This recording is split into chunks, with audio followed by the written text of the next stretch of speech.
बोलो सियावर रामचंद्र भगवान की जय।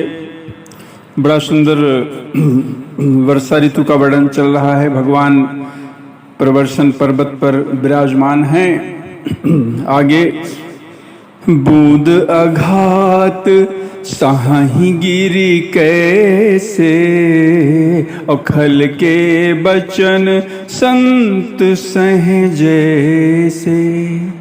कहते हैं जो बूंदें गिरती है ना पर्वत के ऊपर, तो कहते हैं बूंदों की चोट पर्वत किस प्रकार सहते हैं, जैसे दुष्टों के वचन संत सहते हैं। क्षुद्र नदी भरी चली तोराई, जस थोरे हु धन खल इतराई।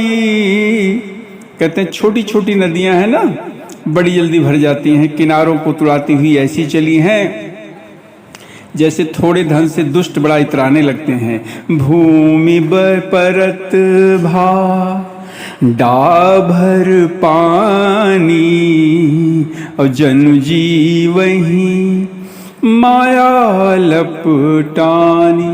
कहते हैं जो शुद्ध जल ऊपर से बरसता है ना, पृथ्वी पर पड़ते ही गंदला हो जाता है, जैसे शुद्ध जीव के माया लिपट गई हो।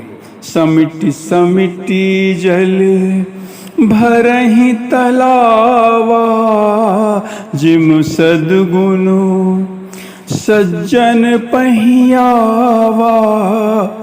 जल कहते एकत्र होकर तालाबों में भर रहा है, जैसे सद्गुण कहते एक एक करके सज्जन के पास चले आते हैं। सरिता जल जल निधि महु जाई, होई अचल जीव हरि पाई।